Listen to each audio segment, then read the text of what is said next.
भारतीय सुहेलदेव समाज पार्टी के अल्पसंख्यक मोर्चा में बड़ी टूट देखने को मिली। हमारे साथ बातचीत करने के लिए अल्पसंख्यक मोर्चे के जफर नकवी जी हैं। क्या वजह है कि सैकड़ों संख्या में जो तमाम पदाधिकारी जो भारतीय सुहेलदेव समाज पार्टी से जुड़े थे वो छोड़ के अब दामन जो है दूसरी पार्टी में साथ जुड़े जा रहे हैं? देखिए, वास्तविक जो पृष्ठभूमि है, जिस आधार पे हमारा अल्पसंख्यक समाज सुहेलदेव भारतीय समाज पार्टी से जुड़ा था कि उन्होंने बहुत बड़ी बड़ी बातें की थी कि अल्पसंख्यक के उद्धार की बात करेंगे, अल्पसंख्यक के कल्याण की बात करेंगे, अल्पसंख्यक की नीतियों की बात करेंगे। लेकिन जब हम वास्तविक पृष्ठभूमि देखते हैं तो बहुत सी ऐसी चीजें आती जिसमें वो हमारे समाज विशेष पे को ही टारगेट कर रहे हैं। उनको वक्त के मामलों में मुसलमानों को बताना करोड़ों रुपए का वो गबन हो गया। अगर गबन हो रहा तो आप कैबिनेट मंत्री आप क्या कर रहे हैं? आपकी सरकार है, आपके लोग हैं, आपकी शासन सत्ता में तमाम अधिकारी, आप क्यों नहीं उन पे जाके तमाम चीजों पर लगाम लगा रहे हैं? आपको सिर्फ टारगेट मुसलमानों को करना है। और जिस प्रकार से उनकी एक नीति एक नीयत चल रही है कि वो अपने समाज विशेष के नेता बनना चाहते हैं, तो उनके लिए अल्पसंख्यक कल्याण मंत्रालय उनके लिए नहीं, उनको शोभा देता है।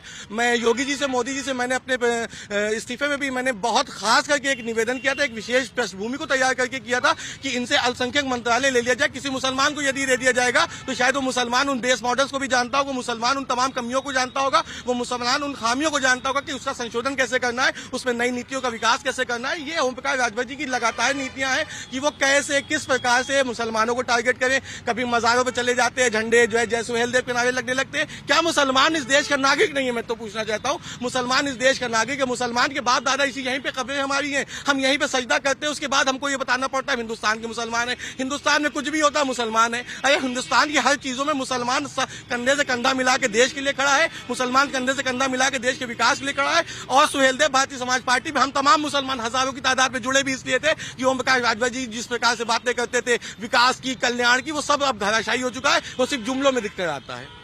अगर बात करें कि तो हाल ही में जो है वक्त संशोधन बिल सामने आया था और ये कहा जाता है कि ये मुसलमानों के लिए खासतौर पर बड़ा ही ये लाभकारी होगा जो संशोधन बिल आया है। तो क्या आपकी जो बगावत है ये जो तमाम बिल सामने आए हैं उसको लेकर है या फिर जो विचारधारा की लड़ाई है उसको लेकर है? देखिए जो चीज माननीय न्यायालय के संज्ञान में आ चुकी है उसमें माननीय न्यायालय क्या फैसला करेगा, यकीनन देश के कुछ लोगों को इस पे विरोध था। देश की तमाम कुछ ऐसे पॉइंट्स है जिसपे जो है संशोधन की आवश्यकता थी, उसको लेकर लोग न्यायालय गए हैं। अब माननीय न्यायालय का जो फैसला है वो सर्वमान्य है, उसमें हम कुछ नहीं कर सकते, आप कुछ नहीं कर सकते, या ओम प्रकाश राजभर ये स्वयं नरेंद्र मोदी जी अगर भी चाहे वो भी कुछ नहीं कर सकते, क्योंकि जो न्यायालय का फैसला होगा। हमें बाबरी मस्जिद के समय में भी न्यायालय के फैसले को साहस स्वीकार किया, देश में सौहार्द भाव के साथ आगे बढ़े हैं। हम ये चाहते हैं कि ओम प्रकाश राजभर की जो नीतियां समाज विशेष के खिलाफ जिस प्रकार से उनका एक अलग तरह का एक सिनेरियो चल रहा है, उस सिनेरियो से हम बचना चाहते हैं। और मैं अल्पसंख्यक मेरे साथ तमाम, मैं अल्पसंख्यक का संगठन मंत्री था उत्तर प्रदेश का, मेरे साथ तमाम वो लोग एक विचारधारा के साथ, एक कल्याण के साथ, समाज के विकास के साथ जुड़े थे। उन विकास की ओर, उस सम्मान की ओर वो कहीं पे अग्रसर नहीं है। उनका विशेष टारगेट है कुछ भी करना है, देश के मुसलमानों की बात करनी, कुछ भी करना है, इमाम बाड़ों की बात करनी, कुछ भी कहना, मदरसों की बात करनी है। हर चीज मुसलमान को यदि आपको दोषी बनाना तो मंत्रालय के जग मारने के लिए लिया गया है। अच्छा, अगर बात की जाए ओम प्रकाश राजभर की तो अपने बयानों के लिए हमेशा सुर्खियों में रहते हैं। वो पिछले और जो इस विभाग के मंत्री भी हैं, लेकिन कहीं ना कहीं वो भारतीय जनता पार्टी से सहयोगी दल के नेता हैं और जिस तरीके से बीजेपी अपना स्टैंड ले रही है तो उनकी क्या कहीं ये नहीं लगता कि उनकी एक मजबूरी है जिसकी वजह से वो इस तरीके से बयान दे रहे हैं? देखिए, भारतीय जनता पार्टी सबका साथ, सबका विकास, सबका विश्वास, सबके प्रयास की बात करती है। नरेंद्र मोदी जी कहते हैं कि देश के मुसलमान के एक हाथ में कंप्यूटर, एक हाथ में लैपटॉप की बात करते हैं।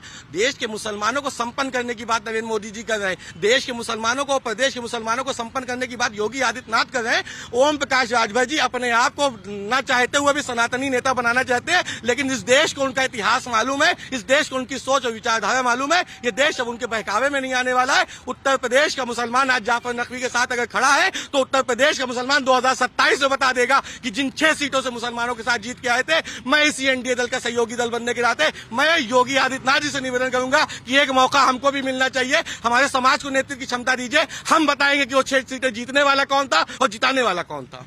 और हमारे साथ और भी साथी हैं, पदाधिकारी हैं पार्टी, उनसे भी हम बातचीत करेंगे। ओम प्रकाश राजभर से आपकी नाराजगी चल रही है, आप सभी लोग एक साथ पार्टी छोड़ के सैकड़ों लोग आ रहे हैं। ओम प्रकाश राजभर जब दोबारा एनडीए से शामिल होते हैं तो उनको पिछड़ा और अल्पसंख्यक कल्याण विभाग का मंत्री बनाया जाता है। तो कहीं ना कहीं आप लोग को एक खुशी रही होगी कि हमारी बात सुनेंगे, हमारे रहनुमा होंगे। तो कौन सी ऐसी बात आपको लगी कि लगा कि नहीं अब इनके साथ नहीं रहना है? देखिए, जब हम लोगों को इस पार्टी से जुड़ा गया, माननीय जाफर नकवी साहब और खुर्शीद आलम साहब ने हम लोगों के साथ एक वादा किया था कि आप लोगों की बात सरकार तक पहुंचेगी।